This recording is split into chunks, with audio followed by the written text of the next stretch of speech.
Good afternoon, friends. For today's Thrifty Thursday, I am going to be showing you a few of the items that I found when I was on vacation last week in St. Augustine, Florida. Our family does love to go thrift shopping, and so when we're on vacation, the same truth still holds. So we tried to find the coolest thrift shops to check out while we were there, and they did not disappoint. Honestly, it was really cool seeing what other states have. The merchandise is often quite different than what you're used to seeing in your part of the country or world where you are if you travel. So the theme of this video, because I did thrift a lot of items that I can use for junk journaling and for my home, but the theme for this video that I'm doing today is sewing and fabric. So the first thing, of course, because this is the sewing themed video, is patterns. Now, it's really hard to find sewing patterns that are older than the 1980s, at least in my experience. And so when I see any that are 60s and 70s, I grab them. And if I see some in the 40s or 50s that are in good shape and a good price, which is rare, I grab those as well. Well, these are mostly from the 60s and early 70s, but they were literally 25 cents each. And though they're a little beat up on the corners, I don't think it's anything that I can't fix and turn into a journal. And if I can't turn it into a journal, I can at least use the images and the papers inside for ephemera. So I'm not going to go into great detail. I'm just going to flip through these and let you see. I believe these all came from the same lady because she wrote very similar things on the fronts of all of them. And a lot of times she would write the year or the season that I guess that she had planned to make the item in that pattern, which is really neat. So this lady, whoever she was, there were 2 file cabinets full of patterns, and I grabbed all the ones that just looked pleasing to the eye and from what I would use them for. But so this first one, I don't know, I'm assuming this is Marion Martin pattern, and it looks like she's just clipped this newspaper advertisement on the front because it seems very similar. But this didn't have an envelope. This pattern is as it is, and if you've seen these, let me know. I have never seen a pattern like this before, and this one doesn't even look like it was used. It could have been, and she was just very nice and neat about folding them back.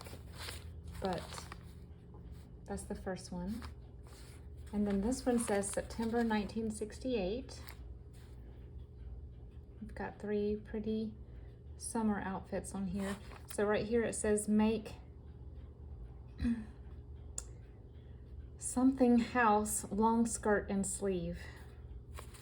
And then it says she bought it, it says for deposit only, Florida National Bank. I don't know why. That's interesting. But then remnant shop, patterns not exchangeable. So this is 1968 when she bought it. I'm not sure the print date on this one. 1965. Summer 1966. Gather, add, narrow button band. So it looks like she was going to lengthen this one a little bit. I love it. This one, it looks like 70s, 1975. Make the end longer. Place front on fold of fabric. Doris. That must have been her name because she wrote it on several of these. I wonder if she was a home ec teacher. And then here's another one of those things stapled. This one is 1974. Fall 1972.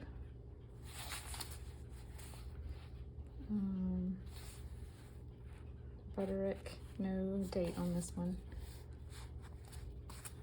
Summer 1967.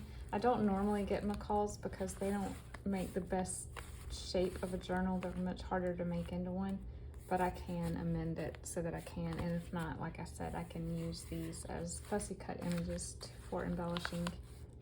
1973. Back jacket, shirt, Doris is on there again, 1973. This one had matching couples, summer 1972. She says she wants to make this one out of voile. I guess that's how you say that. Shorten, make without collar, ruffle, short sleeves. Yellow gauze cloth. So evidently this lady was pretty good at taking something as a template and then making it her own. Pretty experienced. This is Butterick. There's no date on this. Nope. Looks like the 70s as well. Summer 1974. This says Kim. Okay, this is not Doris. Maybe that's her daughter or something. 1974. Jan 1974. Make mothers in gold double knit.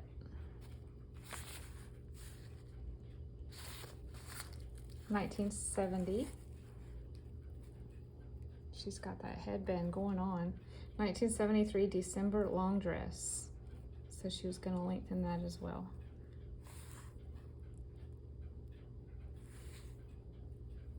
I would love to have one of all of these outfits, honestly. Summer 1972.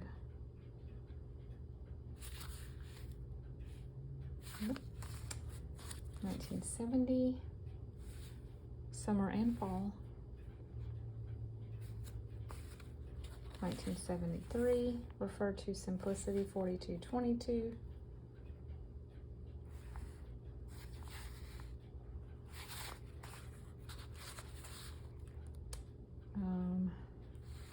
She didn't write a date on this one. 1976. 1973, summer and fall. Pin check.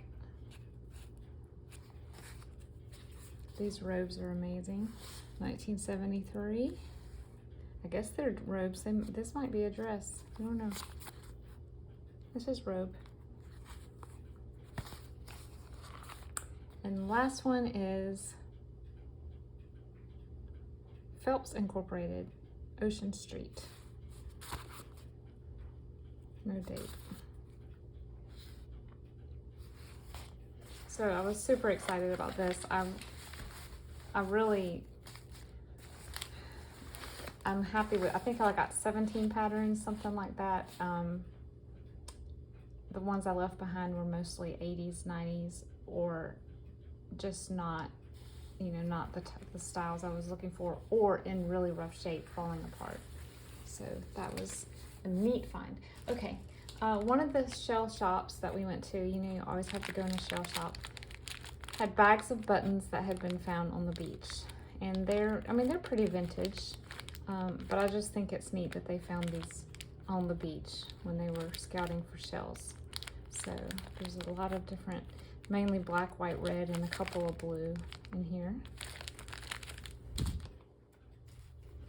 One of the thrift shops had a little bucket with doilies in it, and I just grabbed a couple of them. They were 50 cents each, which is probably a good price for most people, but I'm used to getting doilies 10 to 25 cents at my local thrift shop, so I didn't buy more than two.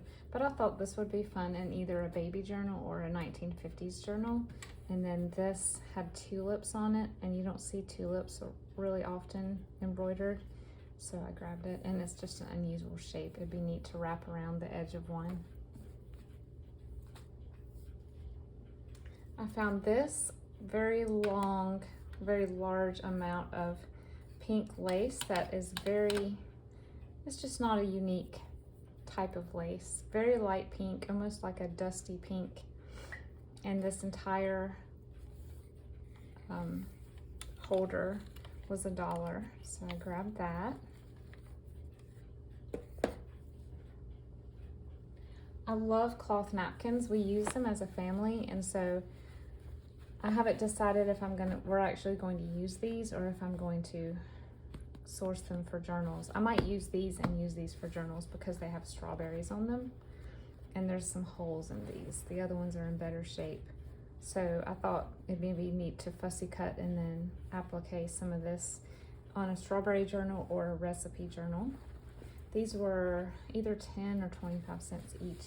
And I bought these at an antique shop, not seeing that until I opened them when we got back to our place, that there is this sticky residue from a sticker that had been tried to wash off, but I think it just made it worse. So I don't think you can use Goo Gone on fabric. If you guys have any tips on how I can get this off, let me know. I would love to be able to clean these up well enough to use them. They just looked very Florida to me, and I love the colors. So in one of the thrift shops, I was astounded to see this. This is Morgan Jones double size flat sheet in Dainty Daisies, and I love it. They made it in a yellow and a blue, and blue is my favorite, and I would have never thought that I would find one in the thrift shop, and it looks barely used. So I was extremely excited to see this. They did not have any of the other pieces, just the flat sheet, and I think it was only $1, which is crazy. This is the kind of stuff that I don't really find here, so I was excited to see that sitting there. And then, last but not least, I went into a quilt shop. It was actually in St. Augustine, but not in the old city. It was just off of one of the main highways. And I don't quilt, my mom does. So it was a little intimidating to go into a quilt shop because they have all these long arm quilting machines and a lot of ladies who know so much more than I do about fabric and all of that, but they were extremely nice and very helpful, and I told them kind of what I was looking for. They didn't have the one pattern of fabric I was looking for, but they did have quite a few that were retro inspired. So I just grabbed a couple of fat quarters and then had them cut a couple more 1/4 of a yard of some of their others. This, I have seen this before. I love it though. It's got yellows and oranges and green. This was a fat 1/4. And then this one was really cute. I thought it could be retro, or it could also be like, you know, for Heidi or some other journal of that type. The colors are lovely. And then I got a 1/4 of a yard of each of these 3. This is pink, very light pink if you can't tell, and it's just like almost like my countertops. It's like a terrazzo or a splatter. And then these 2 just reminded me of lawn furniture. So we've got some flat daisies here and then red and white daisies here. So I'm excited about these. And I will be starting this week on some 1940s and 50s themed journals. So I might be doing a little bit of process videos on that, so stay tuned. I'm excited about this because that's probably what I have the most of ephemera-wise, and I've just been waiting until summer when I knew I could just let loose and crank out several of the same style.